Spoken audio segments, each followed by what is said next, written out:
talking about.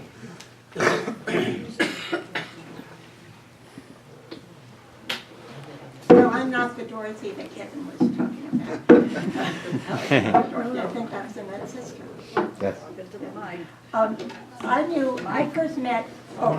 first met not the Dorothy that Kevin was talking about. That was Annette's sister. I first met Annette also through the women's book group. Well, we called it the book group, which I joined. I already knew some of the people there, but I joined the group in around 2001, 2002. And at the time, Annette was at the time, and until she died, she was 13 years older than me. So I just thought it was interesting that Judy said that Annette was her role model, because I felt exactly the same way.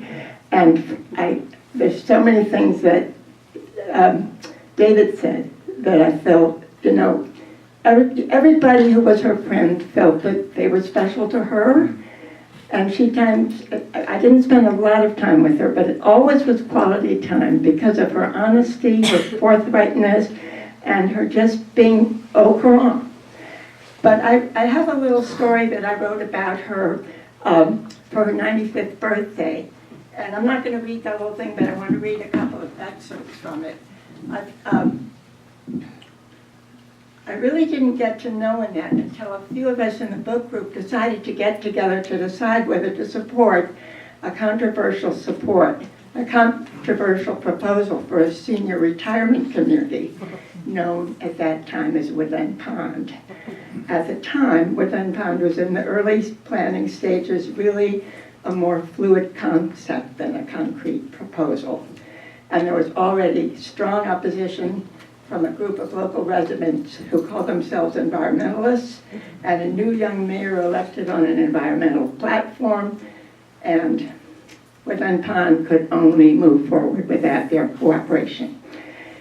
So here we were, a bunch of aging women who cared very much about environmental issues ourselves, but also had a strong interest in possibly supporting the development that could become our future home. And we had to get some information. We had to find out if it was something we wanted to support. And we met with ourselves several times just to discuss, what would be our points? How could we convince the local officials that this was something that they should support? And during that period, I remember a lot of us felt very, like we were up against some very, very strong opposition. We're not going to get through this. And Annette said, but they haven't met us. So that was the other thing I remember about her was that it was in the summer. We really started when Jason West was first elected, but people from New Paltz would know who that was. And one of the first people we were going to meet with was him. And he told us that he could only spend 20 minutes with us, or 30 minutes, I don't remember. Some of you were there at that first meeting that we had with him in the village hall. And Annette, her spirit was already invading all the rest of us. So we said, but we made this appointment a long time ago, you have to listen to us. So I'm just gonna, I get a little nervous up here in front of such a big crowd. Just a second, I'm gonna find something else.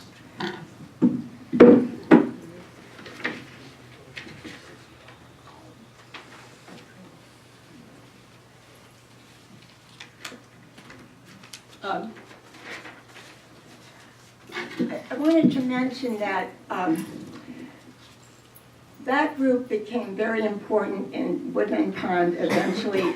More and more people joined. Some of you were originally part of that. Martha Afzal and Judy originally met with some of us at that time, but you didn't end up coming to Woodland Pond. But Ruth Silverman, who died many years ago, there were two Ruth Silvermans, the one that lived in New Paltz.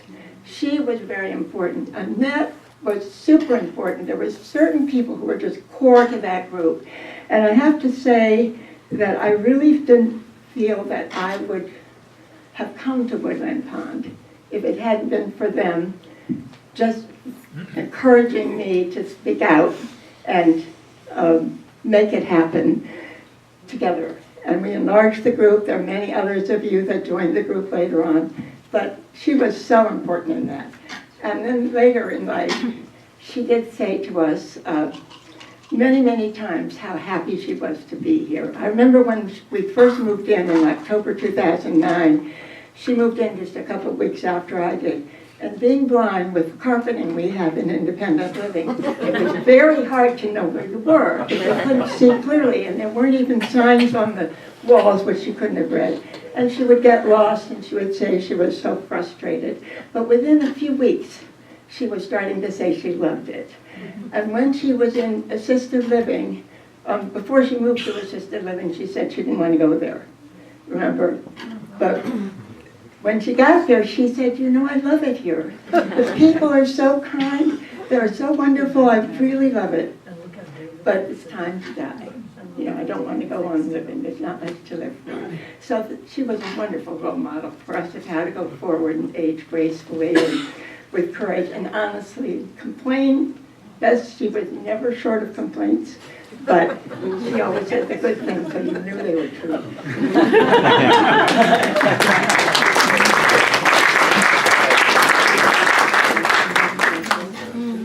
Yes, Josh.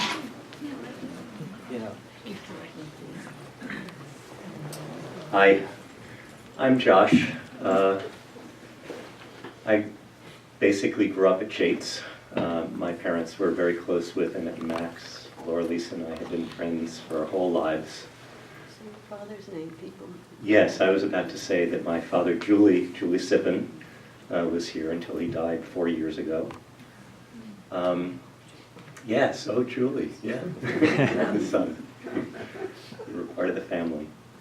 I haven't prepared any thoughts, and I've just been sort of, even though I thought about preparing some thoughts, I didn't. And as I've been sitting here, some thoughts have been going through my head, totally at random, listening to what people have to say. And a couple things have come to me. One, my husband is here with me. We've been together for 25 years, and it was always a pleasure when Annette welcomed him and everybody into her life. It was something so powerful. And I prefaced, I do want to say that one of the things that went through my mind was, prior to Paul, there were a number of boyfriends, relationships that came through the house on Mill Hill, and Annette did not like one.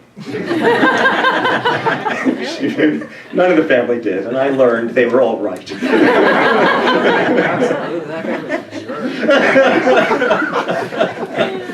David just sometimes said that guy was a jerk. So Annette, you know, as everybody said, Annette was very clear about her opinions. She didn't mince words. What's interesting to me, I have a professional life in social work and psychology, and one of the things that we talk about in those circles is attachment theory. And one of the things that I'm thinking about is how attached I am and was to Annette, and about how important she is in my life. And I'm struck, I've known this for many years, but I'm struck here again now, that you know, like every single person in this room, my relationship with her was unique, and her relationship with me was unique. And I'm struck with how important she was to me, and is to me. More so in some interesting ways than my attachment to my mother. More so than my attachment to my father. Differently than my attachment to my husband. She just, for reasons that have been talked about here, she's just a very important person, very powerful, very compelling. And I would love her always. Thank you.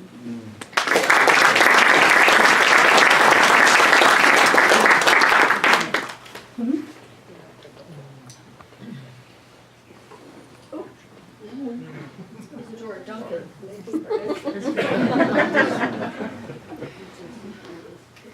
Hi, my name is Jessica Traum, and I am going to start, but I'll make it short because otherwise we'll be here for 73 years. At the beginning, Annette knew my mother before I was born. They were very close friends.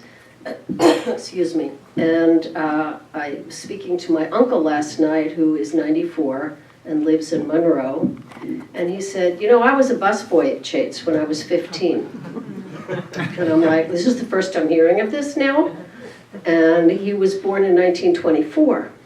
So that was 1939. And he said, and you know, Mom was a chambermaid at Chates in the 30s, which is how my mother and his sister met Annette.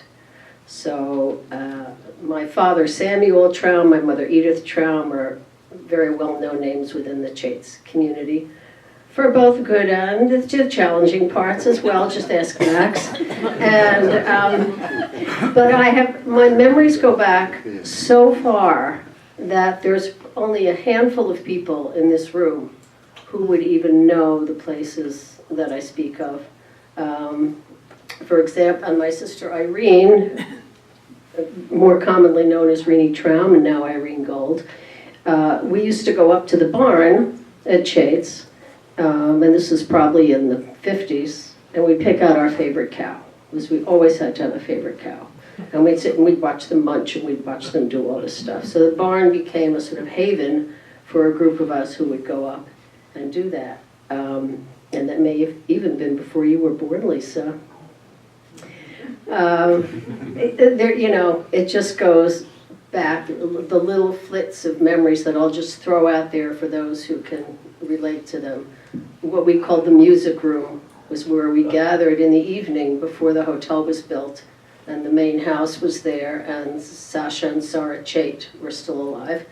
And it was this little tiny room. I think it had about 4 or 5 chairs in it, but that's where everyone would gather in the evenings, those of us who were there, and chat about whatever. And I remember being a child, I remember my feet not being able to reach the floor from the chair.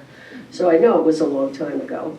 And the old kitchen, the original kitchen in the house, I can see my sister sitting in the high chair. And Annette, who I've not heard, Dorothy just mentioned it, the word courage is one of the things that I think of when I think of her. So she has been a presence for my entire life in one way or another. Closer, further. I grew up in New York. I moved to California. I probably saw Annette here when Julie Sippen died about 4 years ago or so. It was the last time I saw her. And it's the culture that Annette and Max created around Chates that became so powerful for so many people.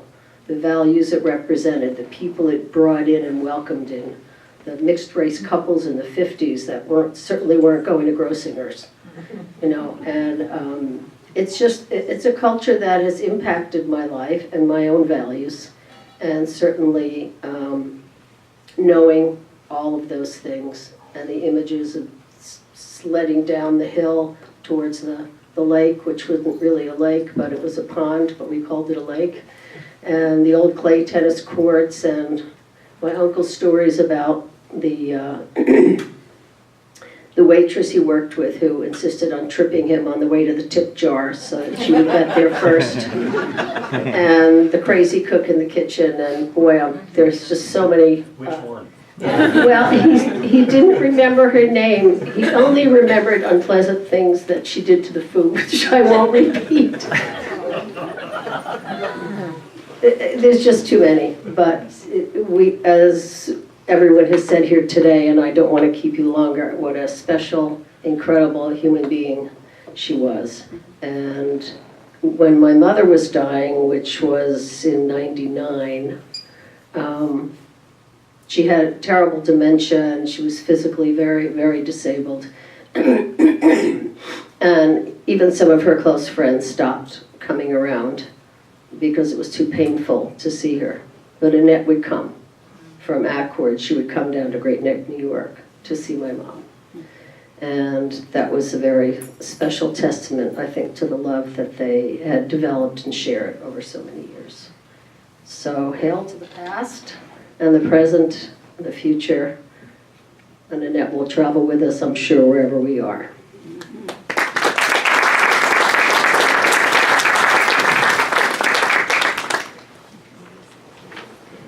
Alice.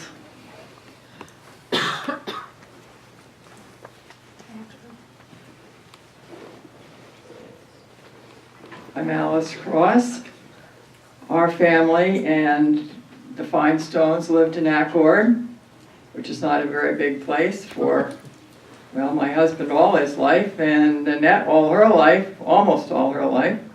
And Max and I were, I guess, the newcomers, but we didn't know them well. But we had our business, Cross Lumber Company, and they had their business, Chate's Hotel. So it was, we knew each other for sure. And we really got to know each other once we each got here.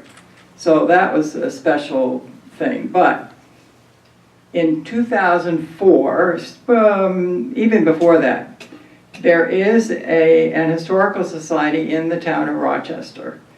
And we publish a quarterly local history production. And part of our emphasis for several years was the resorts in the town of Rochester. And there happened to have been probably 90 from the little bungalow cottage colonies to medium-sized hotels to larger hotels and so on. There's a whole list right here in this particular issue.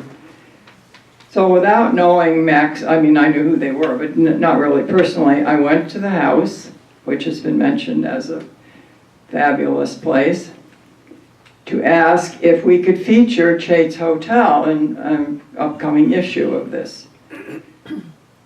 So not knowing them well, I sort of, and not everybody likes their story told, so I said, we would like to do this, and would you be willing to either talk to me and I can take notes, or you can write it and say what you wish and it will be printed.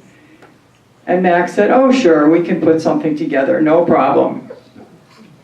Annette said, no, Max, I am going to write my story.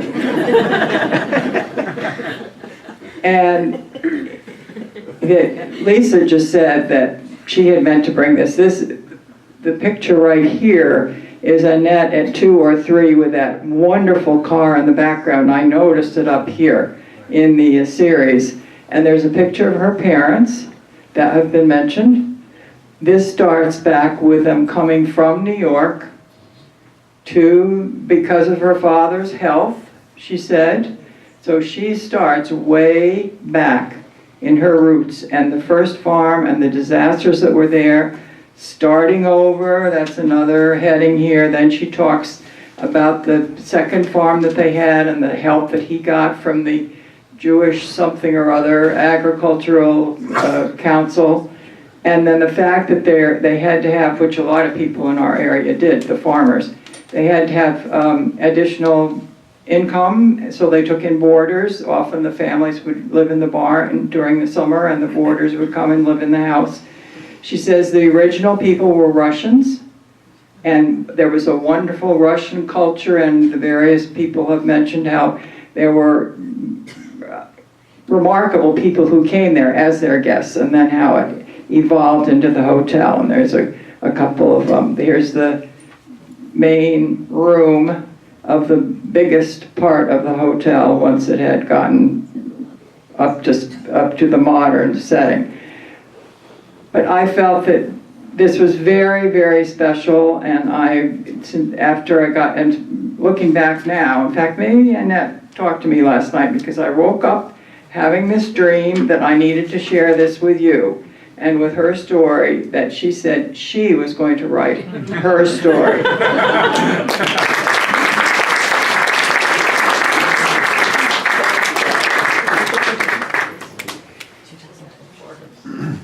Marcus.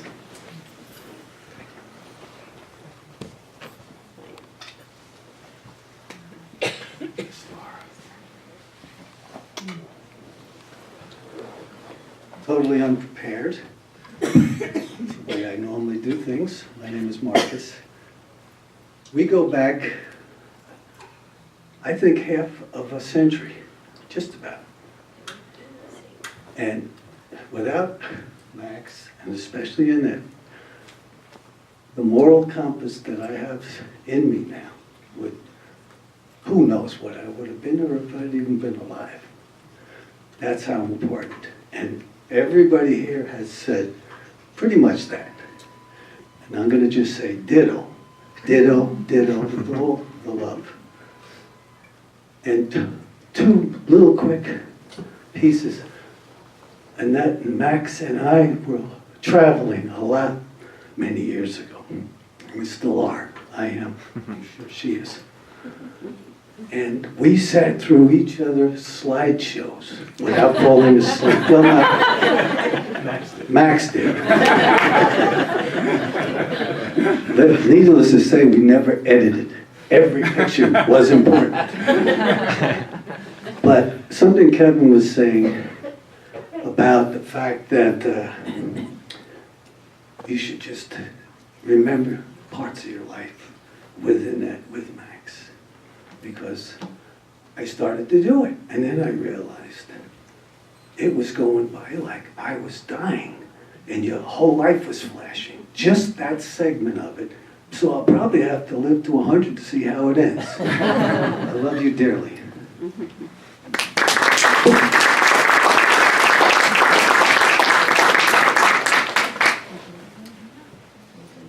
Okay, yes.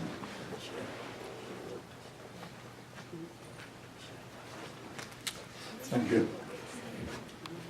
I feel that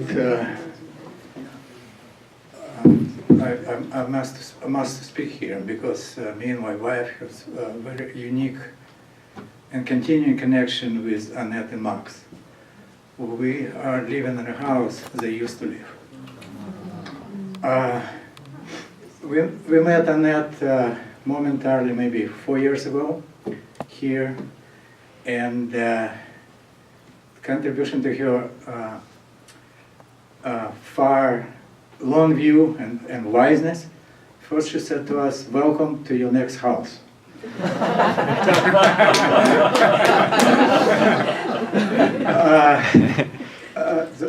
I have to say the house, I guess, have something in the air because we also became active in local Democratic Party community. And saying if they hear us with Max and Annette, we're taking care of your property. My wife is tirelessly working on the flower beds. I am working around the house, and we're taking care, and we're watching the neighborhood. That's great.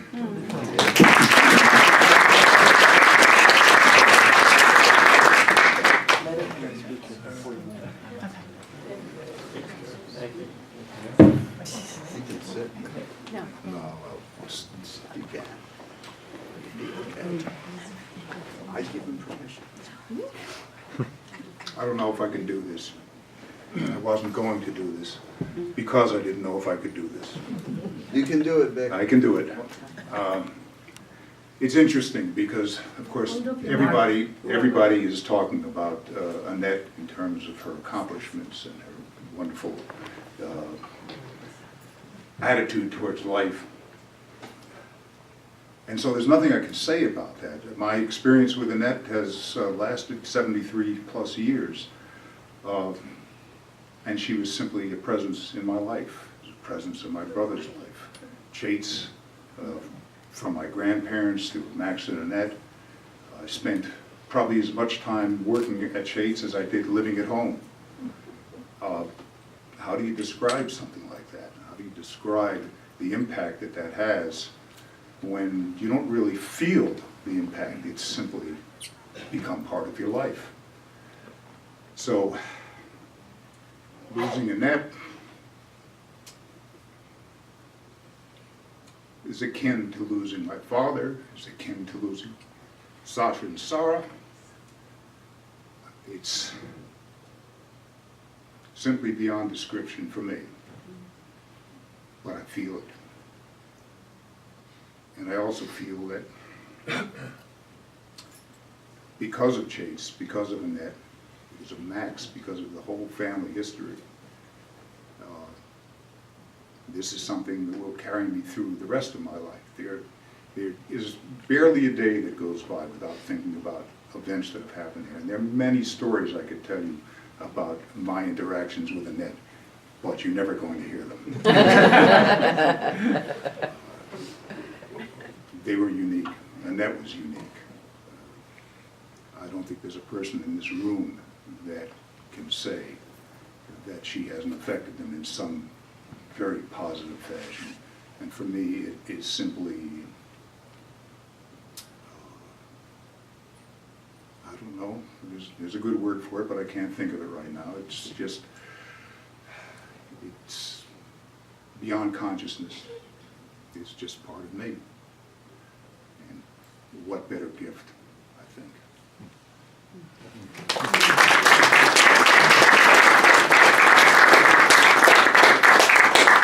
Yes, Bob.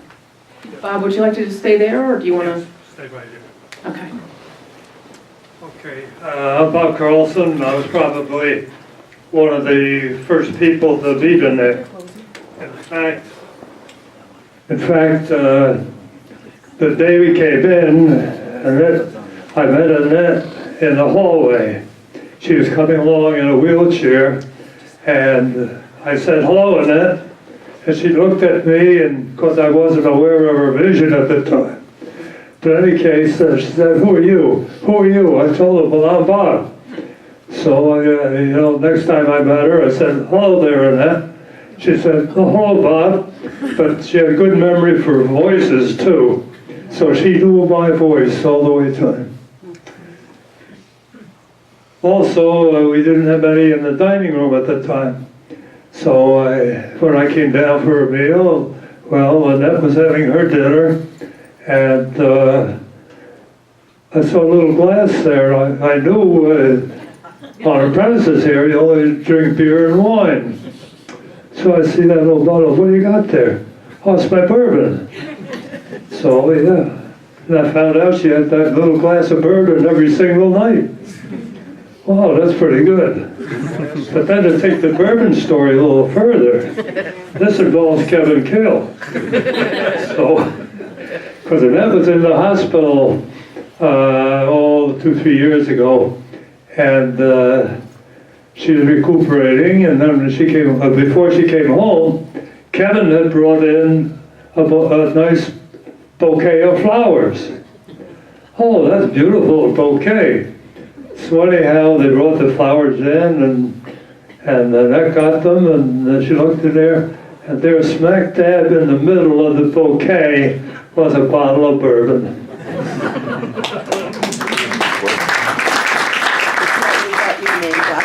That's the secret to long life. Anyone else who'd like to share?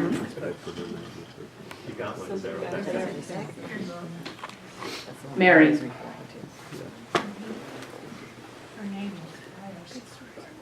Firestone tires. You're saying her name should have been Firestone. Okay.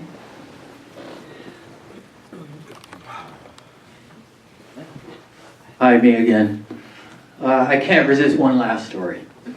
And I want to take you back about 11 years ago. This is before Max and Annette moved into Woodland Pond.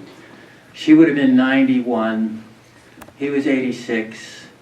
Macular degeneration really had consumed her vision. She was legally blind. She could sort of make out dark and light shapes in front of her, and maybe very peripheral vision.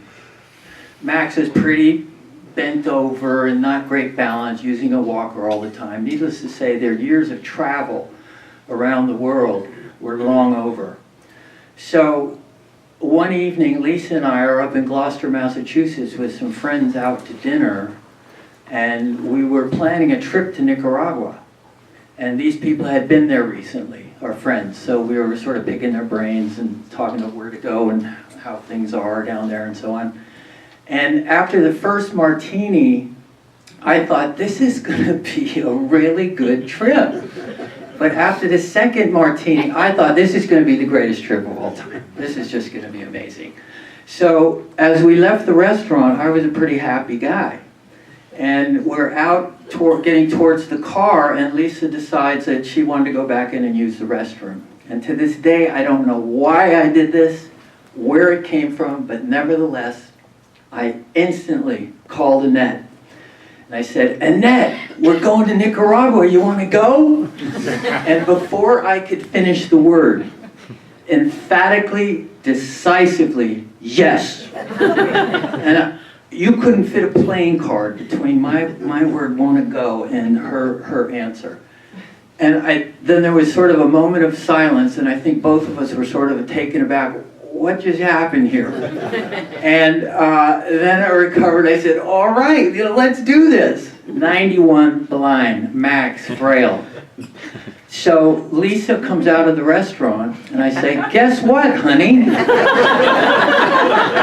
Fortunately for me, she loved her parents enough and was game enough and forgives my impulsivity often. So anyway, our friends and many others got wind of this, and they were very much against it. This is a very bad idea. It's and even a dangerous one. That Nicaragua is an underdeveloped country. It can be dangerously hot and humid there. The infrastructure is not great. They're elderly and frail, and she's blind. So we did consider that, and we talked it over with them, but needless to say, a month later, off the four of us went. So the third day into the trip, I found myself on a little balcony off of Max and Annette's bedroom in the center of Granada, the second largest city in Nicaragua. And Max and Lisa were off somewhere. And you have to understand that Granada, lovely city, had special resonance for Annette. That Granada was the end of the line for the women's convoy, delivering all these supplies and meeting with women's groups and the cars and the trucks and all that stuff. This is where they ended, and they disbanded and took flights home to wherever they were going. So it carried a really special emotional resonance for her. So we're standing on the balcony, looking out over the thing, and she turns to me and says, I'm going out. And I said, great, where should we go? And she says, no, you stay, I'm going out. And off she went, out of the room. So I'm looking, it just so happened that this balcony was right over the entrance to the hotel, and I thought, okay, well, she's gonna come out and, kind of hang out in front of the hotel and watch people go by and stuff. And sure enough, a minute or two later, she comes out, firmly planted as she did, and she turns to the left, she turns to the right, and takes off down the street and disappears into the throng. I mean, there are cars going, horns blaring, and I'm like, no. And so I run down after her, and I finally catch up to her, and I decide I'm not going to, interrupt her, but I just need to make sure she's safe. Now, keep in mind that the lifespan in Nicaragua is not very high. I would not be surprised if Annette at 91 was literally the oldest person in the country at that time. So anyway, off she goes, and she would come to intersection. This is not particularly a pedestrian-friendly situation. So cars, you kind of had to fend for yourself, and I'm like behind her, and she would just sort of step off the curb and then kind of realize, oh, there's a car coming. She would get back on. And finally, she would sort of just get a feel and a sense of what everyone else was doing around her. She'd put her head down and just dart across the street. Half the time, I'm like, nah. Anyway, this went on for about a half an hour, and she went down this block, took a right here, a left there. After a while, I was like, I don't know if I can find my way back to the hotel. But sure enough, amazingly, without any intervention from me and without incident, she made her way all the way back to the hotel. And went up to the second floor, and just before she got to the bedroom, I finally revealed myself. And I said, so Annette, how was your walk? And she turned to me and she said, David, it was wonderful. And I could see at that moment she was, in fact, fully alive and as happy as I'd ever seen her.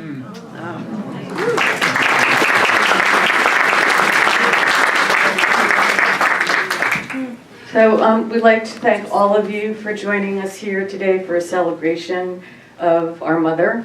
And I also wanted to thank Lisa and David and Michael and Abby for putting together the party that is about to ensue. We're all pretty good party makers. We inherited from somebody named Annette. And I guess this didn't happen, but the song that she wanted played when, did it happen? Well, I think we may make it happen, Mayor. We may make it happen, but her theme song for the last couple of years of her life was "Don't Cry for Me, Argentina." So with that, we invite you to join us in the back. Where's Carl?